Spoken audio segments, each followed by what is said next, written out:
वज़ीर आज़म आज शाम अक़वाम मुत्तहिदा की जनरल असम्बली से खिताब करेंगे। मसला फ़लस्तीन और कश्मीर की अहमियत उजागर करेंगे। आलमी इक़्तिसादी ताल्लुकात में नाइंसाफ़ियाँ दूर करने और बैनुल अक़वामी मालियाती ढांचे में इस्लाहात पर जोर देंगे। वज़ीर आज़म आबो हवा की तब्दीली के लिए फौरी इक़दामात और इस्लामोफोबिया के बढ़ते रुझान के खिलाफ फौरी इक़दामात की अपील भी करेंगे। वज़ीर आज़म शहबाज शरीफ ने पाक इराक मजबूत ताल्लुकात खुशाइन करार दे दिए। पाकिस्तानी ज़ायरीन के लिए इराक़ी हुकूमत के इंतज़ामात को सराहा। शहबाज शरीफ और इराक़ी वज़ीर आज़म का गाज़ा में फौरी जंगबंदी और फ़लस्तीनियों की इमदाद बिला ताख़ुल फराहम करने का मुतालबा। न्यूयॉर्क में वज़ीर आज़म शहबाज शरीफ और बरतानवी वज़ीर आज़म सर कियर स्टारमर की मुलाकात। पाक बरतानिया ताल्लुकात और बाहमी दिलचस्पी के उमूर पर गुफ्तगू। मुख्तलिफ शोबों में ताउन को मज़ीद फ़रोग़ देने पर इत्तिफ़ाक़। ईरानी सदर से दो तरफ़ा ताल्लुकात मज़ीद मुस्तहकम करने पर तबादला ख़याल। कर्ज़ मंजूरी पर वज़ीर आज़म का IMF मिशन की सरबराह क्रिस्टलिना जोलिना से इज़हार तशक्कुर। वज़ीर आज़म ने यूरोपीय कमीशन की सदर और बिल गेट्स से भी मुलाकातें की। IMF की मैनेजिंग डायरेक्टर ने वज़ीर आज़म शहबाज शरीफ के साथ मुलाकात इंतहाई मुफीद करार दे दी। पाकिस्तान के लिए नए फंड की मुआवनत से चलने वाले प्रोग्राम पर बातचीत हुई। फंड महंगाई में कमी के लिए मदद फराहम करेगा। टैक्स के निज़ाम में मजीद बेहतरी और नई मुलाजमतें पैदा करने के लिए भी मददगार साबित होगा। जामिया तरक्की के फरोग में मदद मिलेगी। क्रिस्टलिना जॉर्जिएवा की गुफ्तगू। आइंदा बिजली बिलों में रिलीफ नहीं मिलेगा। सूबाई अखराजात की भी मॉनिटरिंग होगी। ज़राई शोबे, प्रॉपर्टी सेक्टर और रिटेल सेक्टर को टैक्स नेट में लाना होगा।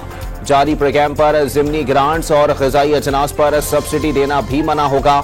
IMF की कड़ी शराइत मंजर आम पर आ गई। किसके पास कितनी गाड़ियां हैं, कितने बैरूनी मुमालिक सफर किए, हुकूमत के पास तमाम डाटा मौजूद है। तनख्वाहदार और मैन्युफैक्चरिंग तबके पर डाला गया इजाफी बोझ कम किया जाएगा। हुकूमत के पास मौशी इस्लाहात के सिवा कोई चारा नहीं। रिटेलर्स, होलसेलर्स, ज़राअत और प्रॉपर्टी के शोबों को टैक्स नेट में लाना होगा। टैक्स ना देने वालों पर ऐसी पाबंदियां लगाएंगे कि वो बहुत से काम नहीं कर सकेंगे। वजीर खजाना मोहम्मद औरंगजेब का इंतबाह। यमन से इसराइली फिजा में मिसाइल दाखिल होने पर तल अबीब में सायरन बज उठे। लोग पनाह के लिए भाग उठे। कुछ सड़क किनारे लेट गए। इसराइली दिफाई मिसाइलों से यमनी मिसाइल तबाह करने की कोशिश। हिजबुल्लाह ने इसराइली हमले में अहम कमांडर मोहम्मद हुसैन सरवर की शहादत की तस्दीक कर दी। इसराइली वजीर आज़म नेतन्याहू का लबनान पर हमले जारी रखने का ऐलान। अमरीकी वज़ीर दिफा लॉयड ऑस्टिन को इसराइल और हिजबुल्लाह के दरमियान बड़ी और तबाहकुन जंग का खदशा। अमरीका की दी हुई जुर्रत से ही इसराइल ने गाजा जंग जारी रखी हुई है। फलस्तीनी सदर महमूद अब्बास का रद्द अमल। PTI हुकूमत ने खैबर पख्तूनख्वा में हर महकमे का बेड़ा गर्क कर दिया। बिलियन मंसूबा टिम्बर माफिया की नजर हो गया। वफाक से वाजिबात की वसूली के लिए खुद बात करूंगा। खैबर पख्तूनख्वा को बिजली नहीं मिल रही तो वजीर आला तरबेला का स्विच ऑफ कर दें। गवर्नर खैबर पख्तूनख्वा फैसल करीम कुंडी की गुफ्तगू। PTI ने कल रावलपिंडी में जलसा करने की लाहौर हाई कोर्ट में दायर दरखास्त वापस ले ली। तहरीक इंसाफ ने जिला इंतजामिया की जानिब से NOC जारी न करने पर दरखास्त दायर की थी। इस्लामाबाद हाई कोर्ट का एक बार फिर शिबली फराज का नाम ECL से एक हफ्ते में निकालने का हुक्म।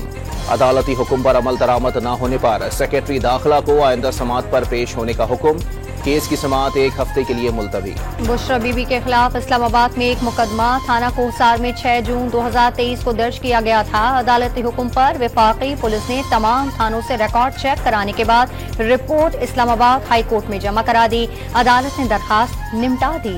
लाहौर हाई कोर्ट में बानी PTI का नाम TV चैनल्स पर नशर कराने की दरखास्त। अदालत ने पैमरा को नोटिस जारी करके जवाब तलब कर लिया। दरखास्त गुजार अकमल खान बारी ने बानी PTI का नाम नशर न करना बुनियादी हुकूक की खिलाफ वर्जी करार दे दिया। FIA को INL के ताउन से FBI की तर्ज पर मुत्तहरिक इदारा बनाना चाहते हैं। जराइम की सरखोबी के लिए मंसूबा अहम संगी मील साबित होगा। वज़ीर दाखिला मोहसिन नकवी की अमरीकी bureau of international narcotics and law enforcement affairs वक्त से गुफ्तगू। शुमाली वजीरिस्तान में हालात